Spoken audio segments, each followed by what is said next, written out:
Quilty is brought to you by APQS, handcrafted quilting machines. Aurifil. Aurifil Italian thread, perfectly suited for all your quilting projects. Baby Lock, for the love of sewing. Havel's Sewing. When you need to cut it close, choose Havel's. Moda. Make something quilty with Moda fabrics.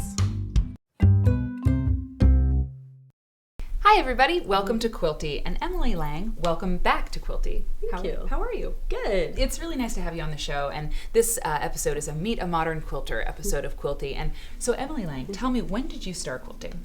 I started proper quilting about 5 or 6 years ago. Okay. And before that I sewed since I was about 12, so probably about almost 20 years. Wow. So I got my first sewing machine at 12, but I did some hand sewing before that. Sure. So it was it like doll clothes? Was it garments? Was it like awesome polyester I'm gonna pants? really shock you. Yeah. I made faux fur stuffed animals. Like Really? 3-dimensional. That is so cool. The whole, like, the glass eye kind Really? of creepy, yeah. So you were like Build-A-Bear before Build-A-Bear was Yeah, like even on yeah. the scene. Yes. You taught Build-A-Bear what to do. Forget about all these fancy fabrics. Faux fur, if you can do that, you can do anything. So wait a minute, yes, because I have to process this. So that's on a regular sewing machine? And you were 12? Mm-hmm. How often did you have to clean out your sewing machine? I didn't. And that sewing machine still works. Oh my gosh. Okay, later I want to know the name. Yes. No. But, okay, so you were sewing bears. Oh my goodness, at 12. Yes. I was still drooling on a bear. And so then what came after that? So I did a couple years of, I was very unstylish and made skirts, not out of fabric, out of jeans. Ooh. They were, I went from one hard material to the next. Oh my gosh. I have never sewed with either one of those things. Remember that was not in style at the time I was doing it. Yeah. My grandma wore a lot of denim skirts, I gotta say. Yeah. I went from there to attempting to make purses. Okay. I had no idea how to do a gusset or how to box corners. It's real. Or how to buy fabric so that I didn't scorch it and melt it. Where was your mother at all? She didn't know it. My aunt knew how to quilt, and she gave me the old sewing machine. Wow. But she was done with quilting by that point. So no, I had a sewing machine, knew how to work it, but I didn't know anything else. So then what happened? Because what we're going to look at momentarily is your work here. What happened? What was the quilt epiphany? I had a baby. So it happens. My daughter was born, and actually the day before I had her, I went to Joann's, and again, I've always had a sewing machine. I had at that point a newer sewing machine. And I was like, I can sew some flannel blankets. Sure. I was just gonna, sew 2 pieces of fabric, turn it inside out. Sure. Call it done. Right. The day before I had my daughter, I went to Joann's and literally looked at their flannel section and was like, coordinating prints. Oh, yeah. Yeah. So I bought enough flannel to make, 3 or 4 like just swaddling blankets for a newborn. Sure. And as she grew, it kind of like, it was like, well, why can't I quilt? That was right at the beginning of the modern quilt movement, was just starting the blogs and the, Flickr groups. Yeah. And so from there, it's been this explosion. You've fallen in love. The baby quilt is the gateway drug. Yes, that's what we say it really around is. here. So let's go and take a look at what you do, because I think as we look at this, we'll see your evolution and what you really love. We've talked before how you like working small. So tell me a little bit about this guy. This one was actually made with some scrap blocks that I had made in preparation for a dowel quilt. I do dowel quilt swap on Flickr. Oh, cool. And it's about 2 to 3 times a year. Mm-hmm. But it's a very, you bring your A game. You're gonna design the quilt yourself. You're going to choose the fabrics based on what your partner likes. Okay. So this was my practice, the blocks at least, were my practice at doing those teeny tiny string blocks. Mm-hmm. I paper pieced those on foundation. Mm-hmm. Not with marked lines, just for the sake that they wouldn't wiggle. Absolutely. This is my little signature.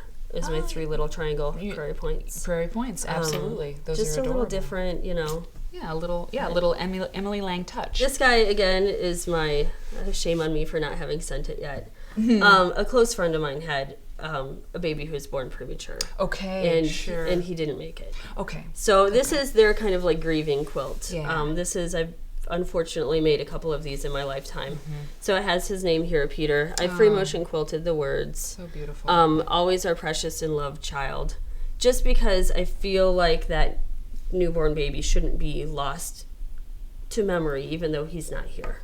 So this is kind of their little, a little misty, but it's kind of, if he would have lived to full age, maybe at age 2, I might have gotten around to making him a quilt. But, you know, he has one anyway. So he has one anyway. That's really, really beautiful. Just a little process quilt, you know, helps you to process those emotions. And quilts do that better than most things I can think of. So in the time that we have left, I want to look at the bigger quilts, but really quick, I want to talk about really briefly your love of miniature. Can you just tell me what you like about it so much? Because I don't work like this. I have to say, I don't do that.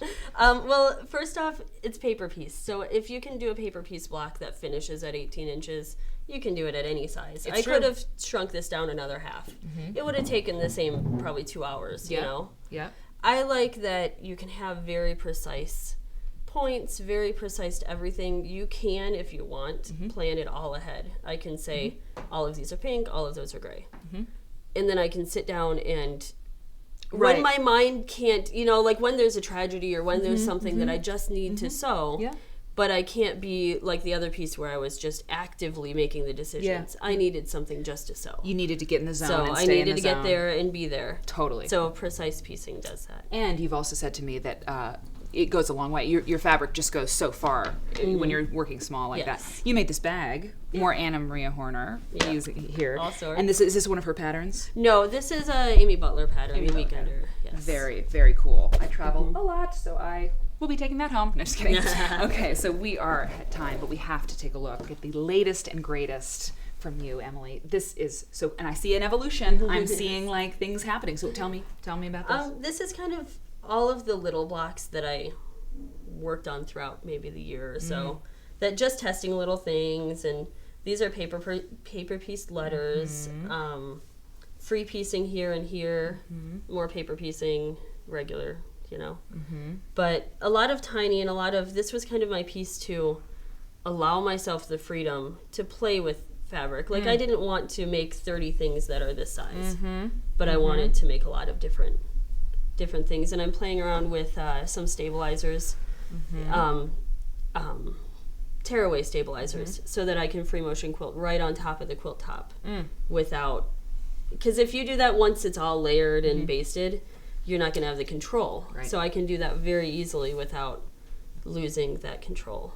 I'm like stunned into silence. I'm very inspired right now, and I want to do all of this. So let's take a look at the last topic you have, and I will be even quieter now, still. This one has a lot of background. This is really what modern quilting means to me personally, is collaboration.